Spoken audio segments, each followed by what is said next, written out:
Hello everyone, this is Bert de Vries and we are here in the Bayesian Machine Learning and Information Processing class. Today we are talking about the Machine Learning Overview lesson, and I'm going to go over a few possibly sticky issues in the lecture notes. Generally, I will not go in these pre-recorded video lectures. We will not go over every item or every bullet in the lecture notes. I think the lecture notes are quite readable, but when we hit difficult equations or difficult images, I'm going to go over it in these lecture notes, and hopefully that will help you study the material. So this lecture is about a machine learning overview. Basically, on the one hand, you want to position machine learning as it relates to, let's say, science and engineering in a bigger perspective. And the second goal is to build a little bit of a taxonomy within machine learning. So first, what is machine learning? Well, machine learning is basically relates to building models from data and then using these models for applications. For instance, to build signal processing or image processing algorithms. The central aspect is that you, as an engineer, do not design your complete algorithm, but that you actually learn some aspects or maybe the whole algorithm from data that you collect, from examples. So I want to put that in a picture, and we get this picture here. So learning models from data is, of course, also what science is about. And I've drawn here a scientific inquiry loop, basically this loop here. And the idea is in science, we want to build models for the world. We do that by basically making observations, getting data from the world, and then learning patterns in these data and storing them in models. We call that process learning. As you see here, that process involves both what's something that's called a posterior and a prior, but we'll talk about that later. The interesting thing here is that learning, the input in learning, does not just come from the data, but the model also has something to say about what is learned. You can imagine that if the model is already very consistent with new data, very little has to be learned. And if the model differs a lot or is very inconsistent with the new observations, well, then we need to learn a little bit more. So the model itself has something to say about how much we learn. And well, we can then learn a model, and based on that model will be good or bad. It probably will have parameters, and some of these parameters may not be very well determined. We may have a lot of uncertainty about some parameters, and based on these uncertainties, the uncertainties in the model, we can design experiments or trials. We can do trials with the world. We can make actions onto the world so as to elicit more data that will resolve those uncertainties. Some people would not call trial design or experimental design part of machine learning per se. They would say that, yeah, just the learning aspect here, updating the model with data, that is machine learning. There's various arguments for and against. It doesn't really matter. I think trial design, or let's say building algorithms to design experiments with a specific purpose, so you can better address the uncertainties in the model. I think that is part of the machine learning technology. In any case, once we have a model, we have to do something with it. We have to use it in applications. And as an engineer or a signal processing engineer, I use most models for tasks such as a prediction of the future or a classification of new incoming data, regression. It could be whatever, and we're going to talk about some applications later. I think that all these aspects, updating the model, learning, design of good experiments, as well as designing applications, I think all these aspects are part of machine learning technology.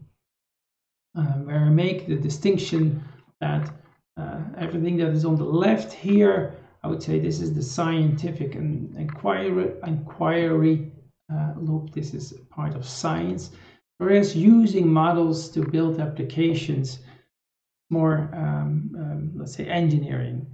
But it's there are other basically breakdowns possible or figures you can make. It doesn't come there's one definition of machine learning. The most important part here is that if you build an application that actually uses data from the world to learn a model and then use that model for your application, then I think you can speak of a machine learning application. You're using machine learning technology. That's the main message of this picture. Now, machine learning can be difficult, of course, for many reasons. There can be any irregularity in the data, or and how do you discover this regularity? How do you pick your model library? You can have very noisy data, not enough data. All these issues, of course, can make machine learning a difficult topic, and there's lots of methods to deal with that, and we'll deal with some of these methods later in this class. Now, the second aspect in this lecture on the machine learning overview is a bit of a taxonomy within machine learning.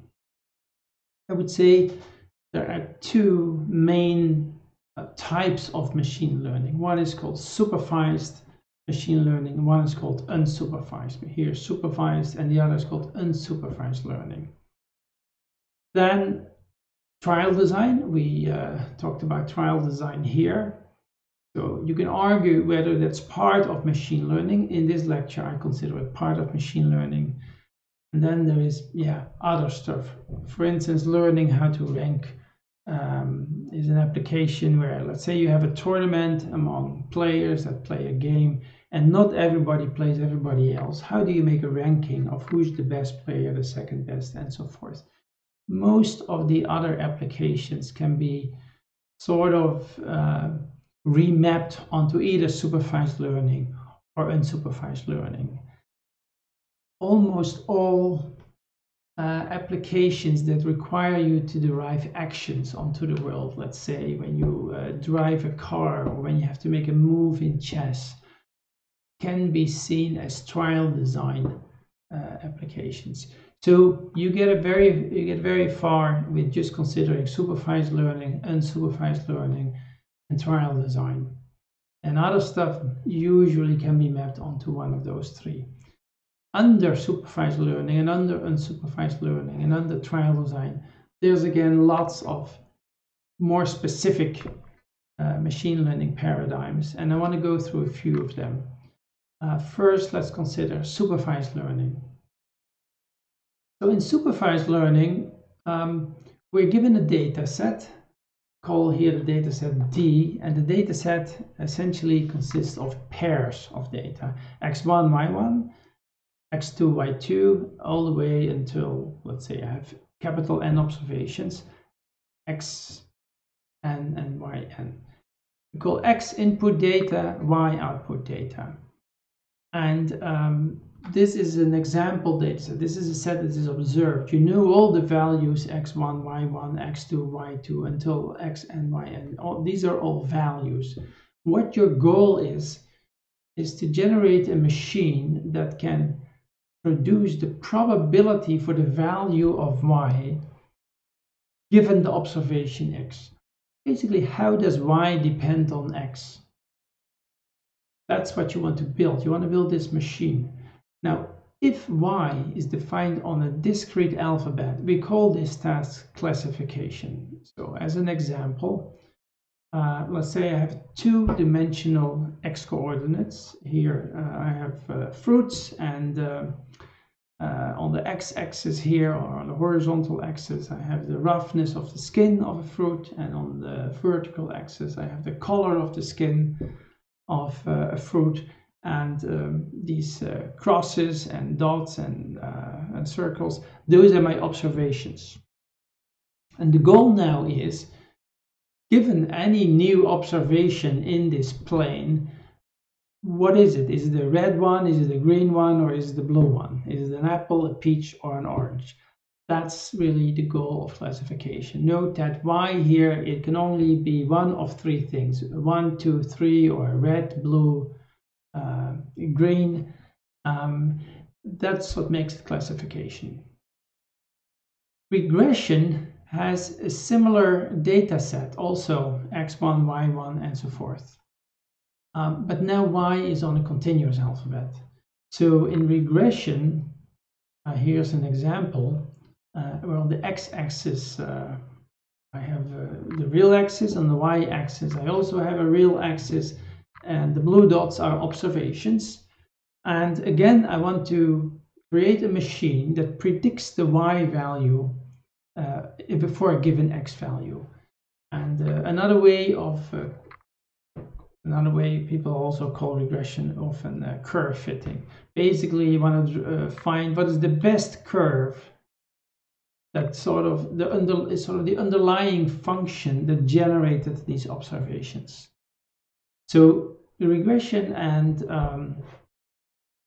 classification are called supervised learning because you could see the y in the observations in the teaching set or the observed data set as a teaching signal. It's sort of a supervisor. It gives you the answer for every x. So it's supervised. There are actual observations of the teacher signal, of the supervisor signal. Unsupervised learning is a different way of learning. Let's say that we only now observe the x1 through yn. So it may be similar data sets. It may still be talking about oranges and peaches and whatever. But let's say that we do not get in the teaching data set the class. So we do not get the class labels. We don't know if it's an orange or an apple or a peach. So that would be this case. Again, a two-dimensional data set. All the blue dots are observations. And the goal now is to sort of discover where are these classes, where are these clusters, right? We found in this data set a cluster of data points seem to be related here. This is the blue cluster, and here's a yellow cluster, and here's a purple cluster. You could call this is classification without having access to the teacher signal, without having access to the colors. So clustering is also called unsupervised classification. It's an example of unsupervised learning. We are not given the teacher signal. Another application in unsupervised learning, again when we are just given x1, x2 through xn, is compression. Let's say we are given this image, and our goal is to represent this image by a much smaller image, but basically a vector of real signals that has much smaller dimension. We want to do it in such a way that if we later receive only this compressed image, and we can expand it into, decode it into an image that looks as much as possible as the original. Usually the compressed image here is composed of signals that are defined again on the real alphabet, so on a continuous alphabet. And in that case, you could call compression unsupervised regression. Probably it's good to think about that. If you can relate compression to regression, but then as an unsupervised way of regression, and if you can relate clustering to classification as an unsupervised form of classification. The essential aspect of unsupervised classification is that the labels, so the Y's, are not presented in the observed data set. You have to discover it. And trial design. The idea is that if I have a model and I can update my model when I get new data, right? But there's two ways here. You can just wait for data, or maybe you can make actions onto the world and thereby change which data the world releases. If I change the direction or the orientation of my head, I get different sensory signals in my eyes. So I can change the data that I receive by making an action. Robots can do that too. But chess playing is a similar activity, right? You have to make an action, make a move, and that changes the whole future of how the game plays out. So we now consider here this what we call an agent. I'm going back here to the first picture.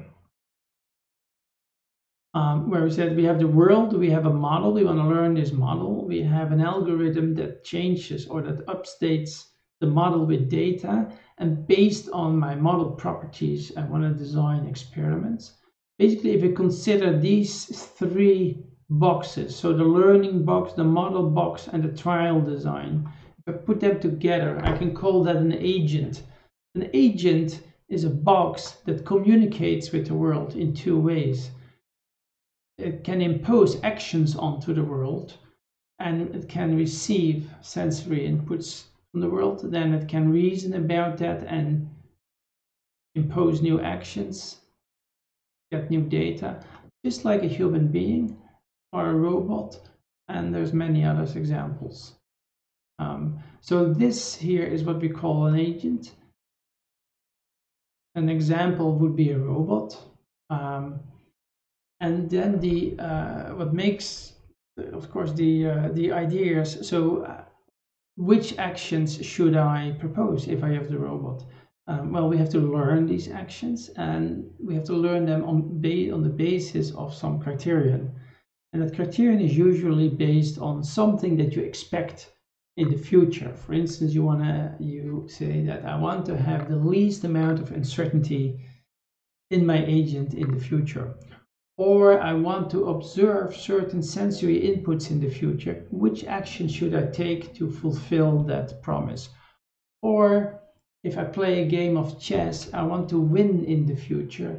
So which action do I have to make so as to to maximize the probability that I'm going to win? So you can formulate different criteria on different criteria based on what you expect to happen in the future, and then derive what is the action to fulfill that expectation.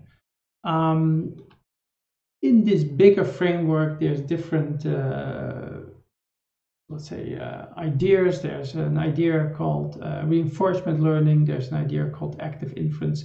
We're mostly going to talk about active inference. In active inference, the agent has certain expectations about future sensory inputs, and on the basis of that, the agent will select its actions. We'll talk more about that in the intelligent agent. So that sort of is a taxonomy of machine learning. I think with this, you should be able to read this notebook. As I said before, if you have any additional questions, things like that are not clear, just write them down and take them to class, and then we'll discuss them in the Q&A session. Okay, see you there. Bye-bye.